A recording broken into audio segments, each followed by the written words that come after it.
The lessons from our mistakes. What experience has taught us about leveling up our careers. So let's get started. So, hi, I'm Dr. Jen, she, they, a people strategy consultant who is deeply devoted to human sustainability and DEI initiatives. My passion is about managing community-based access programs that elevate marginalized voices and support divergent thinkers.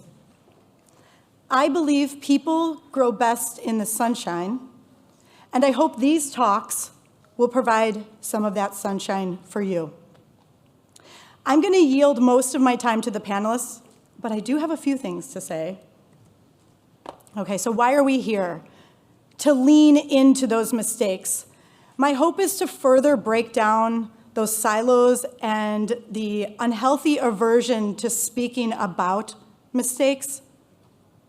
So I'm hoping that these mistakes that are shared will be fertile ground for all of us to grow the games industry and to be better. I appreciate the panelists being up here and accepting my invitations. So they are here to speak about thriving in a tough, ever-evolving, and often scary industry. And at the core, each person on this panel cares deeply about people. So I've invited them because I've witnessed each one of them working towards making the games industry better. And undoubtedly, I hope this information will be valuable for you. And to the audience, thank you for coming. By a show of hands, how many students do we have here? Just to gauge the room here. Okay, great, thank you. Decent amount. By show of hands, how many non-student job seekers out there? Okay, so a nice mix. Career changers. Okay. People striving to be at least 1% better every day. Oh, come on, everybody. Okay, so my hope is that I've assembled a team of experienced devs that will allow you to leave this session with at least one actionable way to make a positive difference in the games industry and in your attempts to level up your career. For us in this room, we're privileged enough to be here. But please, as you leave, share what you've learned with your devs back home. I want to acknowledge that there are people who cannot be here in person because of war, border restrictions, finances, caretaker obligations, and/or layoffs. But I hope that this advice reaches them too. March 22nd, 2024. Okay, so last day of GDC. This is also, this is my little tidbit here I get to add. So this is actually the last day I updated my resume. And not just because I'm here at GDC, but because of the times that I've had to hand off a resume so quickly. So that's my little tidbit for success. But I'm going to yield most of my time to folks here. So speaking of success, nurturing and resilience, they go hand in hand, and it is hard out there, and you will continue to be hard for the years to come. But I welcome to the podium my long-term friend, Tony, who will share about how, in the face of adversity, he found strategies to be resilient.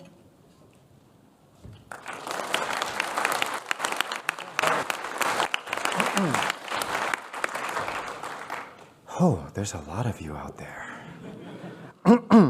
Okay, can everybody hear me okay, despite the mask and everything? Cool, awesome. So, job search, resilience, and you, how to deal with the greatest hits of a job search and layoffs. A lot of this is all from anecdotal experience, and I understand that your mileage may vary, but these are all personal things that I've discovered, and I hope you get something out of it.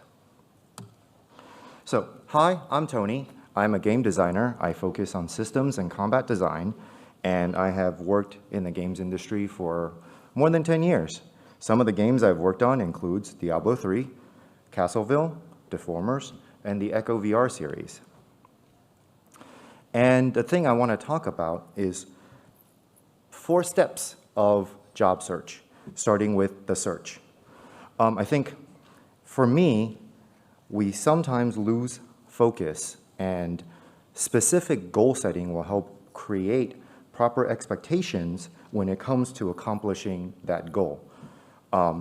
For example, I want to be able to successfully run a marathon in 4 hours and 45 minutes within 6 months.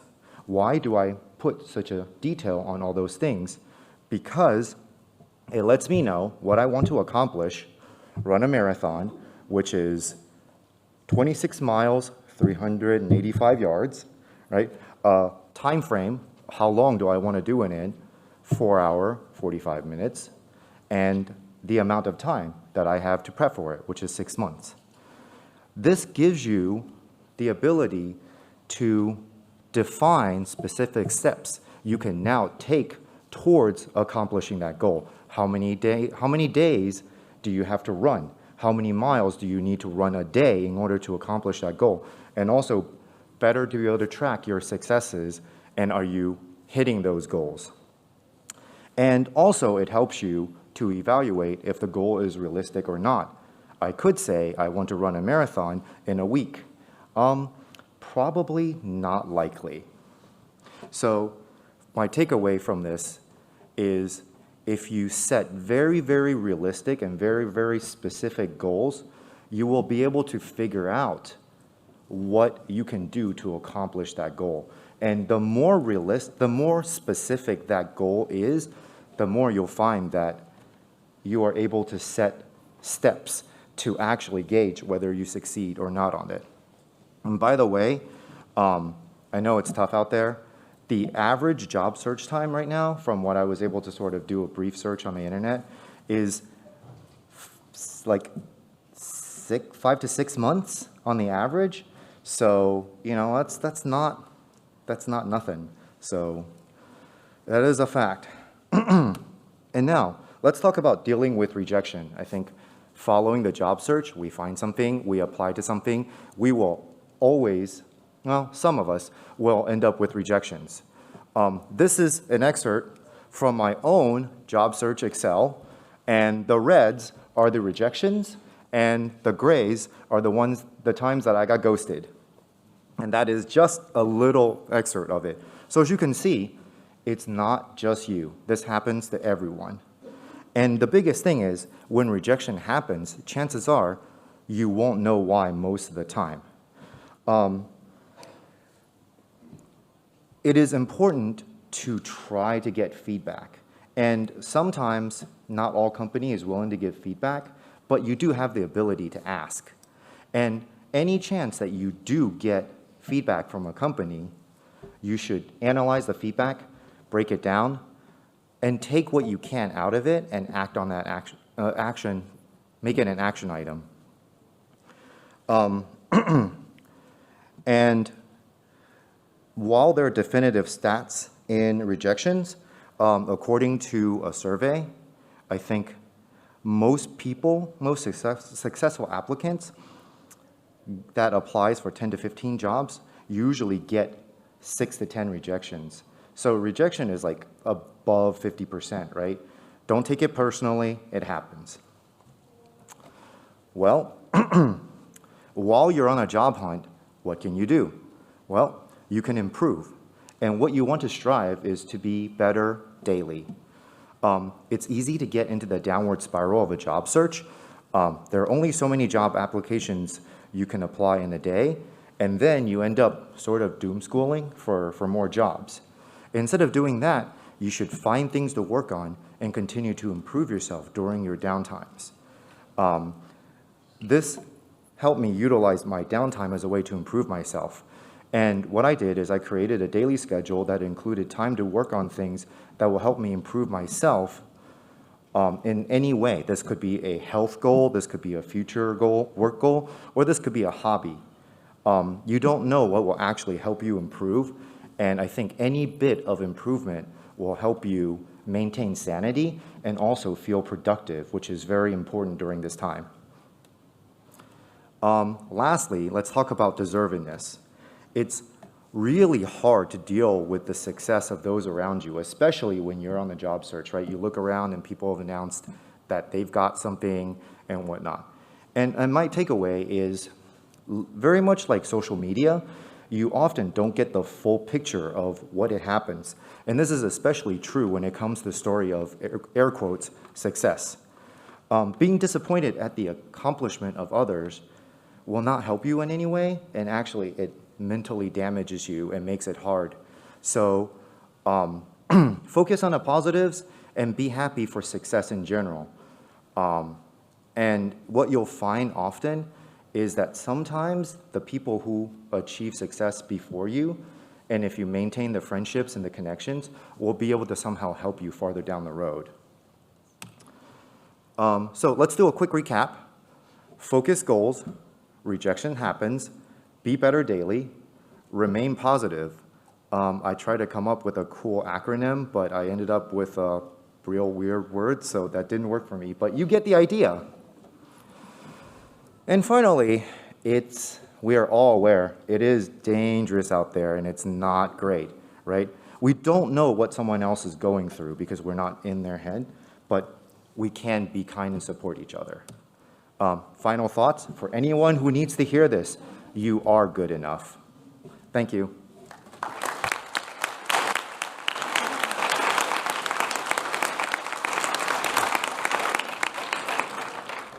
We absolutely did I can't talk today, guys. We absolutely did need to hear that, Tony, so thank you. And now I welcome to the podium a dear friend whom I've had the pleasure of working with in Europe and visiting in 2 countries in Asia. And I invite Indinda to share her stories that she's benefited from studying and working abroad. Thank you.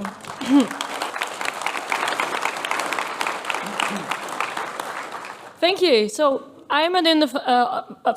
Sorry. Oh, it's the room. It's the room, people. I'm Adinda van Oosten from the Netherlands. I'm a game journalist, a teacher, and an international relations specialist at Delft College. I had the fortunate experience to go in exchange between my studies. Yeah, don't be jealous at this list, by the way. To have a full-time internship at User Joy, a game company in Taiwan, to do a game design research master in Germany, and to work 1 year as a course creator at Lingnan University in Hong Kong. So, like Jen early asked, who is all a student in the room, and well, speaking to the moment that I was 17, I went to Hong Kong for the first time. And many international trips followed. My decision to go overseas was at this moment I realized from time to time new employers really liked it that I went overseas because they see the experiences that I got with it, they really liked it. So basically because I went abroad, I get later on a lot of advantages. And I'm not the only one. There was a recent mass qualitative study from Erasmus Plus that showed that going abroad has a long-term influence on your life. 97% of all participants confirmed a positive influence on your life and 90% on the career path. So for my internship, I wanted to go to Taiwan, but I had no clue to start. And it was not easy. I went on the website and checking all the emails I could find for the companies. And of course, no response. And the deadline of getting an internship was getting closer and closer. And I really didn't want to do an internship in the Netherlands because that's boring. So I started to pick up the phone and just call them. And one of the ladies that picked up the phone explained to me that it was not because, they most likely hadn't seen my email, but it was so much paperwork to let me come to the company, and also was cultural difference and so on. So at the moment of all those emails rejection, I realized, because I didn't give up, I was kind of forcing them to just hire me, basically, as an intern. It wasn't about they were rejecting me, but they were rejecting to someone else coming because of paperwork, and I was a foreigner, which is weird. So not everyone in this room is a student. And I believe that personal growth always goes with going abroad. I mean, you can do it other ways, but I really believe that. For me, it changed a lot of my own self-esteem. I pushed my boundaries, and I learned to communicate with people from all over the world. And I grew an amazing network, which is still really instrumental in my career today. And I have many cool stories to tell, I tell you. But not now, but over a beer, you can ask me any weird stories. It's really cool, really. It's best benefits ever. So at this moment, we are in a time that going remote is getting more popular and more common. So a research by Hipmarker shows that at this moment, the remote job is very good. And even still now, because we're having a dire time, it has 360 remote jobs open on their website when I last checked, which was last week. So there are different ways to start to work overseas. Please talk me after this talk. I can unravel like what you want to know, because this is going to be another talk. We don't have time. So, as I mentioned, I studied and worked in several countries overseas, and I learned that doing research is really important, because every single country has their really little nitty-gritty details, visas, injections, whatsoever. I really like this website that you see on the side. Handy visas, check before you go which country you go, because it just prevents so much stress to know things beforehand. So, Jen mentioned already the resumes earlier. I want to say that apart from visas, resumes also have like a lot of different things. There are different countries with different personal information descriptions. Some countries like your photograph, some don't. Your length can be different, the structure. And maybe, I mean, I'm in America, but I hear that maybe you don't know what an A4 is. Well, please, if you don't, search it, because it's really good to show that you understand the culture. You show employers that you take that extra step, and that is super important. And of course, our world is getting globalized, and people understand there are differences, but it is really that extra little mile that makes your employer realize that you are taking them serious.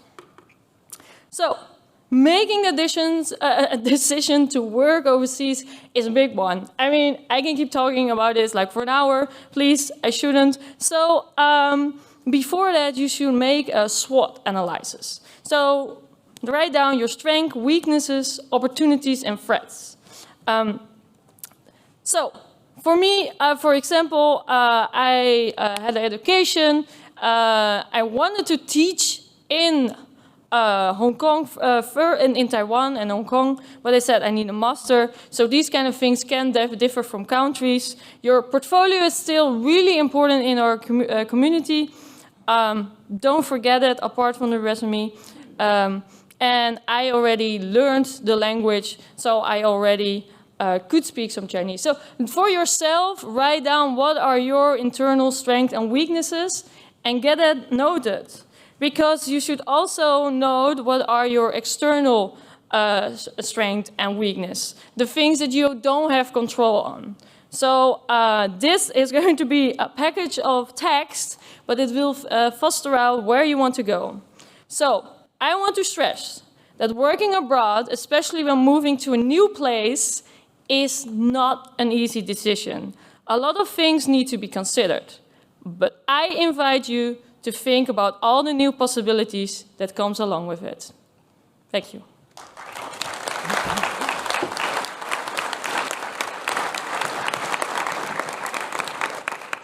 I appreciate your international perspective, Adinda. Now I'm excited for Angela's talk. I've seen Angela work closely with so many mentees in early phases of job preparation, helping them to decode job applications for goodness of fit, And Angela renews my optimism, and she pushes boundaries of my thinking and of the mentees that she's working with in such creative approaches. So I look forward to your talk, Angela.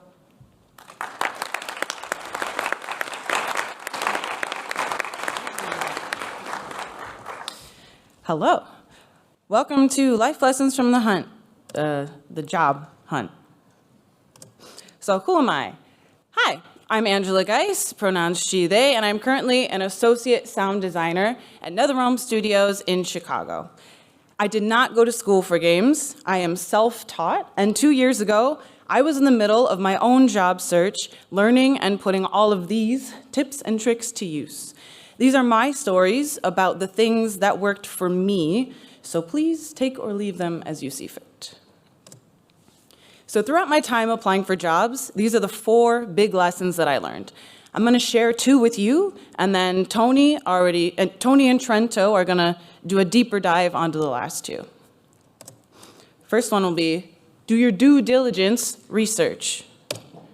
Network maintenance, we'll come back to these.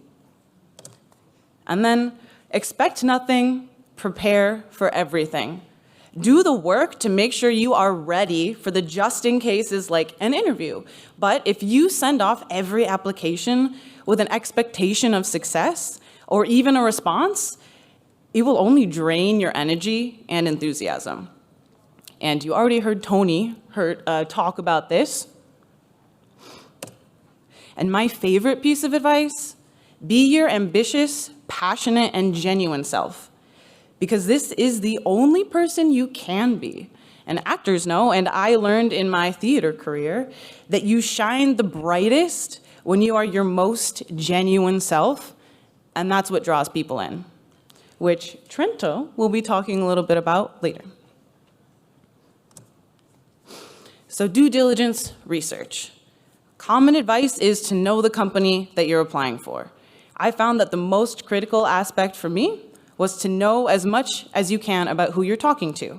So search the company, see if you can tell the size, what they're known for, the games they make, the team composition, and who you might be working with or talking to. If you can't find something, that would be something good to ask in the interview.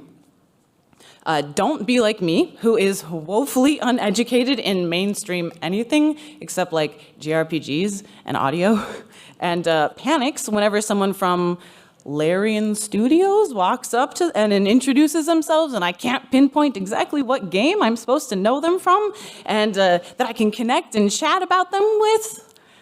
The multi-award-winning Game of the Year, Baldur's Gate 3. I do know Baldur's Gate 3. So next, network maintenance. Networking is making friends. Keep it simple, keep it chill, keep it calm. If you think about networking like this, it helps lower the pressure you put on yourself, and it helps you to be more confident and easy to approach and talk to. After meeting someone, use Discord, Twitter, LinkedIn, whatever you like, to reach out and reconnect occasionally.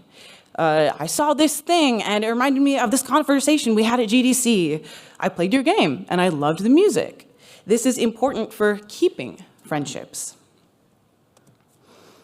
Having professional friends locally can be a game changer. If people are easier to get to, they're easier to keep in touch with. And if you can't think of anything else to say, send a meme. Appropriate, work-safe memes, please. For example, when the winter storm hits in Chicago, you can send this to the Mortal Kombat team. Last, the last most important thing about network maintenance. So I asked a few lovely folk for their experience in the job hunt around the world. I pulled these quotes from their answers about finding jobs in the UK, Sweden, South Africa, Indonesia, and Canada. And though they all have wildly different experiences, their answers to me showcase a through line that even in the international context, the most important thing for any job hunt is to talk to people and build relationships. So, if you'll indulge me, look to your left, look to your right, these people next to you, they could become your new best friends, your future boss, your coworkers, someone who will help you navigate your next obstacle with, or someone you'll just smile in the hallway after this. Maybe introduce yourself after the talk? Okay, my final and greatest piece of advice is to do your best to relax so that you can be your genuine self and to put your best foot forward. There is only so much that's under your control. At some point, you've prepared for everything. All you can do now, now it's out of your hands. The only thing left to do is make sure there aren't any red flags. So I ran across this quote recently in Rob Bridget's book about audio. I'm an audio person, make everything audio. I really love the quote though, so I'm making it apply here. The thing about bullets is you can dodge the easy ones, but not the others, and you cannot dodge them all. So dodge the easy bullets, the telltale signs, and leave the others in the hands of fate. There's nothing you can do about those anyways. You did your work, you put in the effort, you have prepared what you can, you've dodged the nastiest bullets. Now sit back down, have some tea, and let the winds take you where they will. Thank you.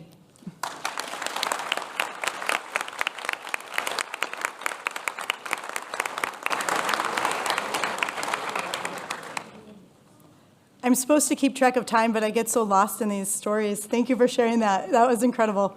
I want to emphasize that last part about the relax. It's really important. We stress out so much about trying to get that next job. So in a moment, we're going to hear from Fauzi.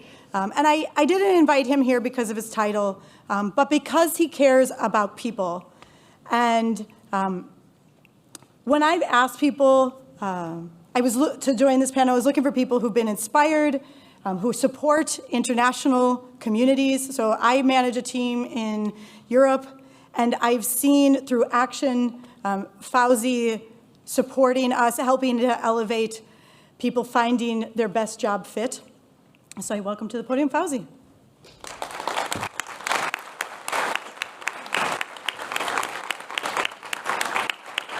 Thank you so much for the humbling introduction. Hello, everybody. Marhaba. My name is Fauzi. 21 years in the business in game design and creative direction roles. I'm currently the VP of Global Creative at Ubisoft. So I oversee and help creative teams across Europe bring their creative visions to life. I'm ex-EA, ex-King, and other companies. Shipped a bunch of games from Mario Rabbids to Star Wars to Battlefields. And I'm on the board of education for Future Games, which is one of the leading schools in Sweden. And I wrote Al Khalab in Art of Game Design, one of the first books, if not the first one, to be written about game design in Arabic. And I just got the Ambassador Award a couple of days ago. Thank you, thank you. So I've been asked to do two very difficult tasks. One of them is to recount all of my mistakes in 5 minutes, which is impossible. I could have been here for a long time. And also to speak only for 5 minutes, which is also impossible. I tend to like to do that quite a bit. So I'm going to try my best here. And Dr. Jen, you can always kick me when I'm over time. And I've also listened to Angela's advice. There's a lot of memes in this presentation. So I want to walk you through like some very anecdotal stuff that happened to me early on in my career, some mistakes that I believe that I made, or like, tough stuff that I've been through, so hopefully you don't have to. I started my career in Jordan, and here we go. This is one of the first tough ones. If you can help it, try to be born somewhere with an industry. It makes things, it makes things a lot more easier for you. But if you can't control where you're born, consider relocating entirely to be close to the industry where there are schools, where there are companies, where there are places where you can join, people that have done this stuff that you can learn from. Or otherwise, do what I did. You keep learning, doing the things, make mistakes, and pick up from them. My first project, for example, me and my friends, this is me when I had hair. We started our own studio. There were 9 of us, and we started working on the vertical slice for a Game Boy Advance RPG of the time, one of the first of its kind in the region. And there's a lot of mistakes in this sentence that I just mentioned. Because if you can join an already existing team or company so that you can learn from their experience, even if it's not the type of game you want to work on or like the type of project you were like dreaming to join the industry to do, you get to learn what it's like to be in a game team, you get to learn what it's like to work on a game, and you get to learn from those people's mistakes, and that will make things a lot easier for you when you like actually get to work on the stuff that you like. You get to see what it's really like to be on the ground in a studio, regardless of its size. But if you do want to start your own studio, we started as 9 people. I would probably say you don't want it to be a large team. Something like anything over 5 people, as you can imagine, will cause a lot of complexity, especially when it comes to coordination, communication, unifying the vision, and not to mention cost. It's really hard to get 5 people to agree what to have for lunch. Imagine if you have to get more people involved, right? And also, like, don't start with an RPG, or a relatively large project. What you want from your first project is that you want to finish it. You start with something that is the smallest possible so you can learn, finish, and then move on to the next one. Grow your skills one project at a time. And also, try not to let your first project be your magnum opus. If you just started running, it will be ridiculous if I asked you to win the golden medal in the Olympics. Making games, just like any other skill, is something that you grow. So you show up every day, and you do the work, and you grow your skills. One day, you will have the skills and the personal insight to make that magnum opus. And so when my first project inevitably failed, we were never able to finish it and release it, I took that very hard on myself and almost left the business altogether. And here's one of the bigger mistakes, is I was not kind to myself, and you really need to be kind to yourself, because putting a lot of stress on trying and tying your failure to your ability to continue in your career is a sure pathway to burnout. Fail fast, move on, be kind to yourselves. Mistakes are part of the learning process. And even though I'm here standing telling you about the mistakes I made, they are part of who I am and why I'm standing here in front of you today. I have not failed. I have tried 10,000 ways that did not work. And when I was in an indie team, I was wearing many hats. Like I could write music, I could code, I could do 2D art, I could do UI, level design, and all kinds of stuff. So therefore, I thought I qualified for all of this. So I started applying to all of these jobs, from particle effects to level design to game design. And at some point, I was getting more rejection letters than there were days in the month. And that's a mistake. So like what you want to do is that I see a lot of people make the same mistake. And while it's great to explore so that you can finally pick the area that works for you and where you find your heart in, ultimately you need to focus your efforts. There are only so many hours in the day, and you're growing your skills as we spoke about it earlier. Having a defined focus allows you to focus on the time and the results. So be result-oriented. Visualize the end goal, and then pour all of your effort towards it. What is the skill set that you want to grow? And how can I focus on learning that skill set that I'm missing? What are the knowledge gaps, behavioral changes, and experience gaps that I need to add to my skill set to be able to be on my path to my end goal? I will ask you a couple of questions for you to ponder on. Who in the industry inspires you? What do they have that you don't? And how do you get it? Simple example, say that you want to work on Company X. Company X probably has employees. Those employees has employee internet presence, portfolio, LinkedIn profiles, etc. Have a look. See what are the things that made them employable for that employer that you really want to work with. How can you get your portfolio similar to this? What are the skills, the behaviors, the experience that you need to grow to match? And the only thing I didn't do wrong is that I wanted to persevere, no matter what. No matter the setbacks, I knew what I wanted to go. There was a person that inspires me. I knew the skill set that I wanted to grow, and I persevered. You show up every day, and you do the work, but you be kind to yourself.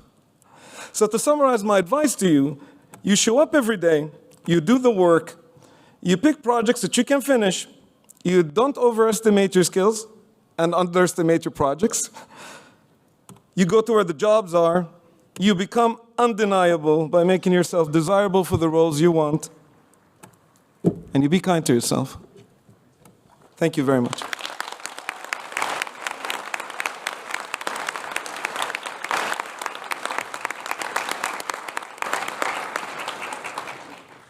Fauzi, I think your message of being kind to ourselves segues perfectly to an inspiring and important talk from Trento about authenticity. Thank you, Trento.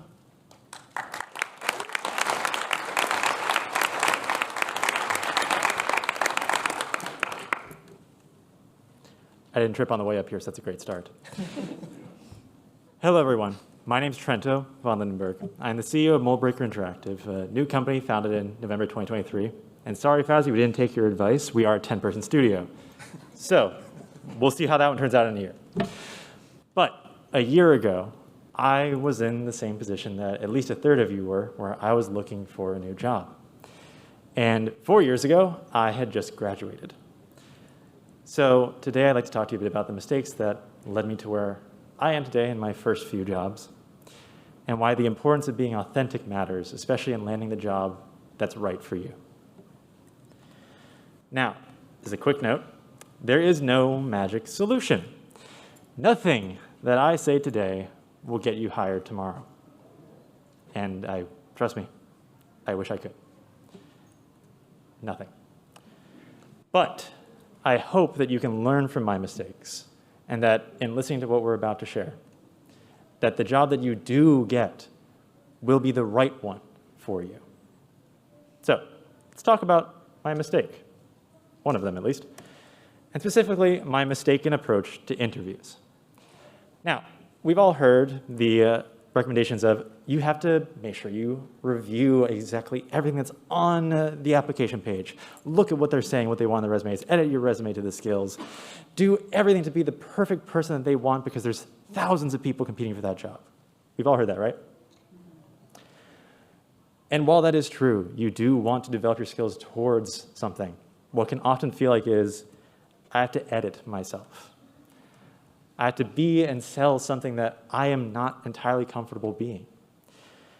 And you start to say things in interviews that maybe you don't really feel and think. At least for me, one thing that I often hid was, I really, really care about work-life balance. I want to protect my team above all else. No, I'm not going to stay here till 8 p.m. every day or work on Saturdays because I have hobbies and passions outside of this that I care about. Instead, when asked, would you be willing to pull an all-nighter? Would you be willing to work over hours? Are you willing to do everything and anything you can to make the best product possible? I'd say yes, yep, yes. But that inevitably led to the realization I made the wrong career choice. That I would land myself in a culture where I didn't fit in. I sold myself as this person that they wanted, but not who I wanted to be. And I did this because I was desperate for a job. I needed something. Even if it landed me somewhere I really, really didn't want to be. So eventually, I burnt out. I left. I couldn't take that job for more than a year. And I decided it was time to approach with a new tact. I started with interviewing the interviewer. We'll get on that one in a second. And realizing that I had to be truly authentic and let my inner gremlin, the thing that I was afraid of showing, show. Let's start with interview the interviewer. I'll share a similar thing to what Tony shared earlier and say I applied to over 275 jobs last year. These are the only ones that I had tracked. And we're going to ignore the fact that I got rejected or ghosted from all but 3 of them and focus on the fact that even though I was being authentic and answering and asking all the questions I possibly could, I still got 3 offers. But I also turned down those 3 offers because I asked them questions like, what's your production philosophy? What do you care the most about? What is something that you can't stand about this job and you would change? The answers I got were not satisfying. They had me realize, wow, even if I get this job, I actually really don't want to work here. And even in this economy, that meant that I saved myself possibly getting laid off within the first 3 months, or getting burnt out all over again, and possibly leaving industry entirely. Being authentic, on the other hand, can mean a number of things. It can mean telling the truth and being honest with what matters to you. It can mean sharing your flaws and being able to articulate your growth. This is what people mean when they say, don't be afraid of being honest about the mistakes that you have made. As a hiring manager, I want to hear that. That will tell me more than anything about the thousands upon thousands of successes that we share every single day. Which ties in with knowing yourself and being willing to be vulnerable. Now, I know this is scary because I've been there. Being vulnerable means being open to critique. But being vulnerable is a very key part of someone knowing who you are. And at the end of the day, people hire people. People will hire you for who you are. At least where you want to be will hire you for where you are. And I know that's a tough ask. Being vulnerable hurts. But it is necessary. Let's look at an example.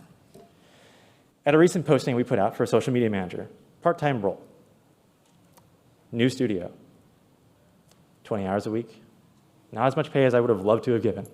We got over 400 applications in the first week. We only were able to interview 6, and the 6 that we picked were the ones that were the most authentic to themselves. Not just the people that had great skills. They all did. The people who told me about their passion with the Neopets community, or about a Hindu mythology comic series they wanted to write in the future. For a community marketing position, that was what got me convinced those are the people I want to interview. It helps you stand out, not like one of the hundreds of others. Which is why being authentic really matters. Be authentic not to get hired, but be genuine to get hired in the place that's right for you. Thank you.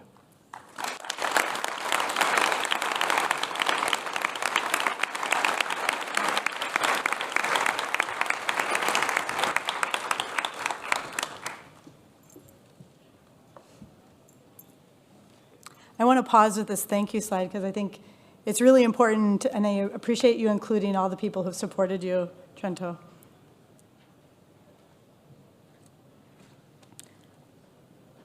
So I know we have some career changers in the room, and it is a great honor to invite our last speaker for hope and honest sharings.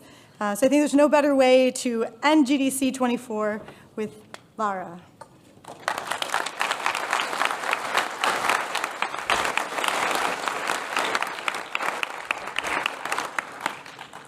Wow, y'all are just wonderful. Thanks for being here. Okay, hi, I'm Laura. I have had 4 careers before landing in games. My kittens are named Nocturne and Fiddlesticks. I had no idea they were league names before I chose them. I craft, I play games, I have ADHD, I have anxiety, I sometimes suffer from imposter syndrome, and I'm a development coordinator on Fortnite BR. As a dreamer who once wrote a list of 63 careers that I thought might make me happy, I've always hated the question, what do you want to be when you grow up? How could I possibly limit myself to just one option? When I said I didn't know, people always responded with some version of, oh, that's okay, you'll figure it out one day. What they didn't say is, it's okay to change your mind. During a coveted acting mentorship in college, I went through a bout of depression. I knew I was good. I knew I could do it, but could I actually? Was it a mistake to be there? When I finally got the courage to talk to my mentor about this, their response, unfortunately, completely drained my morale. They said, if you think you can be somewhere else and do it, you probably should. There's a whole bunch of people who want to be here and can't imagine doing anything else. Completely destroyed me. I actually left a career that I loved a lot because I took that word as the only option. In hindsight, the path wasn't actually the problem. The problem was the group of people I was with. Honestly, my career would probably look very different today if I had been with a different company or asked a second opinion. It took me years to feel comfortable to ask that question again. And when I did, the answer was incredibly uplifting, and it propelled me further in my career at Epic. If you find yourself suffering from imposter syndrome, it's worth checking in and asking yourself these following questions. You can answer no to any of these questions and still deserve to be where you are.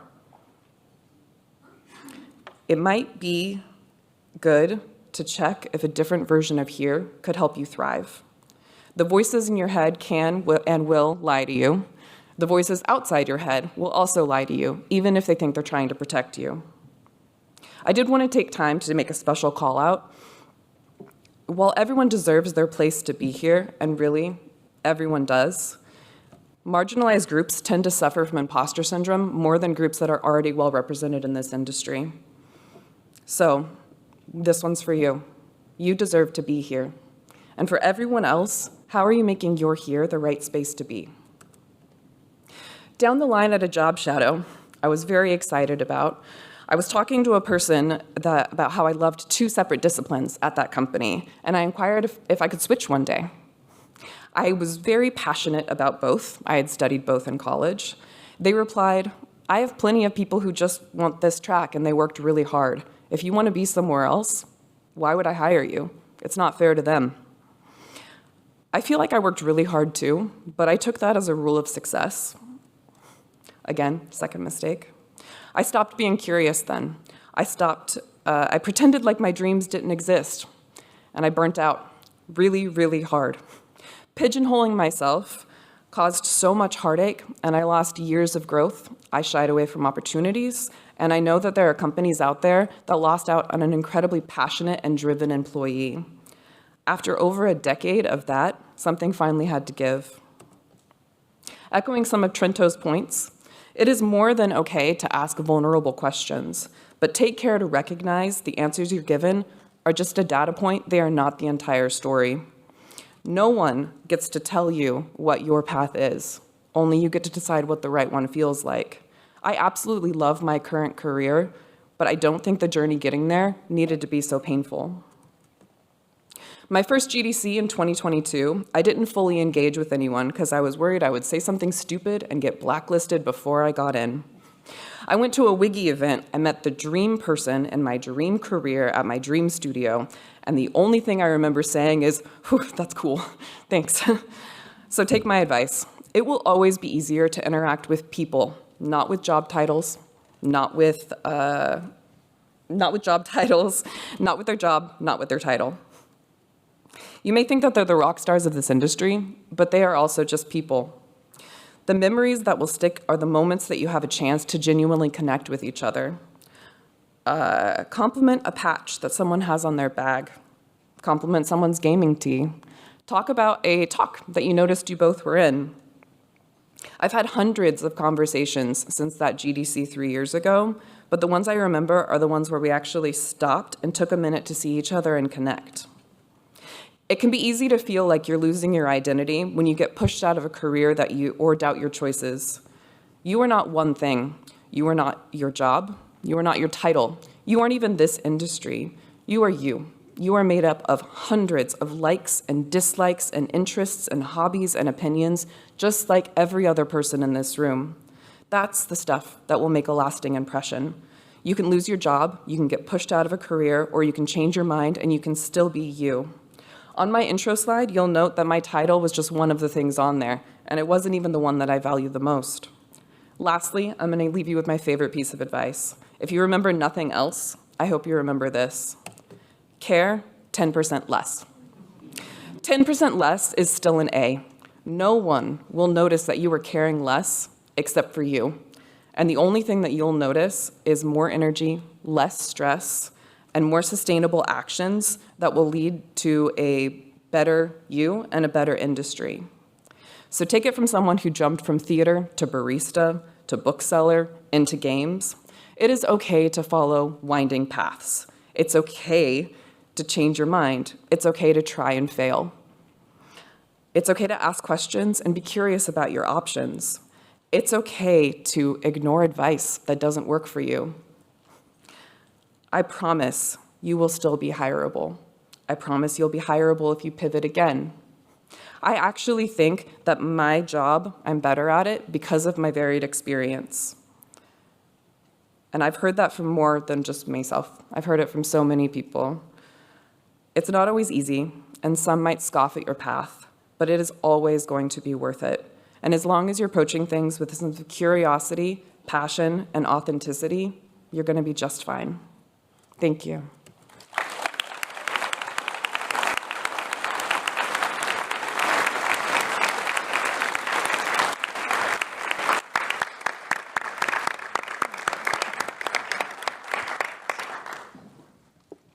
All right, so lots of heads nodding, yeah. And I will try that care 10% less. I love that advice. And I really appreciate you establishing that we belong. And now we will open up to some questions. We won't have time for every question here, but we will stay around and we'll be able to answer after we have to get off the mic. But we do have some microphones over there. If you're welcome to, and we'll alternate places, and we'll take the first question. Hi, thank you so much for being here. It's really great to see all these insights into the industry that we just really don't get in a professional level. You kind of just want to be your best self, but sometimes that's just not the best approach. So this one goes to Fossey. I really enjoyed your talk. And so you say you want to build a skill, and you also mentioned that like time is limited. There are just only so many hours in the day. Say you have a day job, or you're a student, and then you arrive home late in the afternoon, you're really tired. How do you keep cultivating the skill set that you need in a kind of limited time or limited schedule? Can you repeat the question? Okay. So the question is, you have limited time. How can you cultivate these skills? Did I capture that correctly? Yes. Fauzi, you can start and then we'll open it up. Awesome, wonderful. Thank you for your question. So I think like the way I approach it, I think I go a little bit almost literal to the topic. How much time do I have, and how much time will it take for me to acquire that skill? So I try to actually literally get the number of hours. I do a time audit regularly for myself, which is a weird thing to do, I admit. And I see how much time I have a week that is available for me for growth. And I will, whether it's an hour, half an hour, 20 minutes, 5 minutes, how much time can I allocate a week for growth? And for the skill set, how much time would it require me to learn that? And it's amazing how you can actually find a lot of quantifiable information to this topic. For example, I was learning Japanese and discovered that you need 550 hours to be adequate at Japanese. When I looked at I have 2,000 hours in Dota 2, I was like, I could probably do that. Yeah. And Angela, I saw you leaning in. I was just curious if you wanted to jump in there or okay. No, I'm just listening. Anyone else want to jump in on that question? Okay. Thank you for that question. Thank you so much. My pleasure. Over here. Thank you, Fauzi. Hello. So my question was, okay, so 2 years post-grad, no job prospects yet. What advice, could you touch on it a little bit, what advice would you overall have to say like, hey, don't give up yet? Like, how do you keep that momentum going? So the job search taking a long time. How do we keep going? So we'll do Adinda, then Trento. So for me, I always wanted to find out what I really want. And then I'm going to really check what should I do. Like, for example, the Hong Kong job, I should have been a learning service tutor. I had no clue what it was. I just searched on Google. Oh, okay, I guess this and this has connection with it. So that was the way how I approach it. I really search, what do I want? What do I need? And that's the way I look at it. Yeah. This is not actionable in the, oh, this will get you the job. That's the same caveat. I did audio in the past. I should know how to do that. It's not actionable in the, this will get you the job, but it will hopefully help you feel better. And that's find community. Find a friend, find hopefully multiple people who are in the same position as you, and find camaraderie and we're all looking for this together. They'll also be able to help you develop your own skills. Maybe you can make a game jam, do projects together, do something small, and continue to develop your skills, like was mentioned before. I have a little bit of like somewhat scientific approach to that, which is find out what you're doing and sort of like list everything that you're doing and your varying levels of success, and then start changing the patterns of each thing and how you approach it, and see what kind of result you get as you start to change things. If you continue to do the same things and approach things the same way and get the same results, then you need to change your approach. And if you change too much, you won't actually know what led to the success. But if you start changing one thing at a time, you can actually see the difference that it'll make. And then you can start tweaking the other things that aren't working.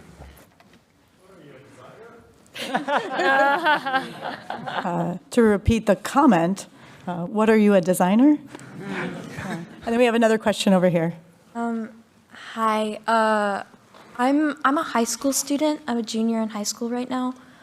I live in Colorado. This is my first time at GDC. Probably won't be here for another few years. I don't get to do things like this very often, so networking for me is difficult. I'm pretty young still, so I don't get to meet a lot of people in the industry. A lot of internships start at I keep hearing sophomore, junior year of college. I'm not even there yet. Do you guys have any tips or advice for, is there a way to network online, or instead of having to travel everywhere, or I don't know, I just don't have that much access. First of all, way to take the step to come here. That's incredible.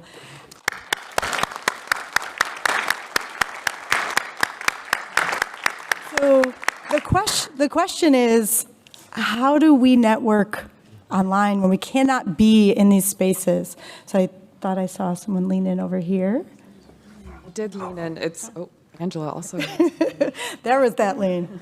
I'm going to give you one for just a year down the line. You see all these lovely humans in the pink shirts? They are a part of something called the Conference Associate Program, and it is how I got my job. It is a wonderful community that I definitely couldn't have done this without. So applications normally open up in October, and you decide, or you get picked if you are lucky in December. And yeah, it is one of the greatest networking opportunities of a lifetime. Highly recommend. And Angela? So online spaces, there are resources. I'm worried about you because you're in high school. So I'm going to focus on other things local, especially you said Colorado, right? Yeah, Colorado. There's probably schools around you or something. I find that reaching out to people, especially professors or something, they're really receptive. If you want to learn, they want to help you learn. If you can find also, if there are other professionals in your area, they want to help you if you want to reach out. Yes, I do know a few. There's a few game developers in Denver. Yeah. And I do go to a game development program. I talked to my teacher about it. But it's just, I know, I don't just want to walk up to Serenity Forge and be like, hey, are you guys doing internships? Or come, can I talk to you? I feel like that's kind of difficult. Well, why not be a little brave and just email them and be like, hey, does anyone have a couple minutes to talk? I'm super interested. I just have a couple questions. Prepare a couple questions. Do you have 15 minutes? And just leave it at that. If it's super low stakes, keep it low stakes for yourself. Keep it low stakes for them. Everybody has 15 minutes here and there. You know what I mean? And if all it takes is to respond to an email to you, maybe they'll do it. And Trento, final thoughts on that question? I think, Angela, you mentioned earlier that networking is about making friends. Ask honest, genuine questions. And if you don't go into it with an agenda of, I want a job, and just, hey, I'm a student, I'd really like to learn more about this. Can I ask you some questions? I think 99% of developers would be more than happy to make the time for that. Okay, perfect. Thank you so much. So thank you, everyone, for coming. We will stick around. I know there's another question for that you probably all have questions, so we will stay around and answer questions. For the conference associates, do we need to leave the room? Is that correct? This is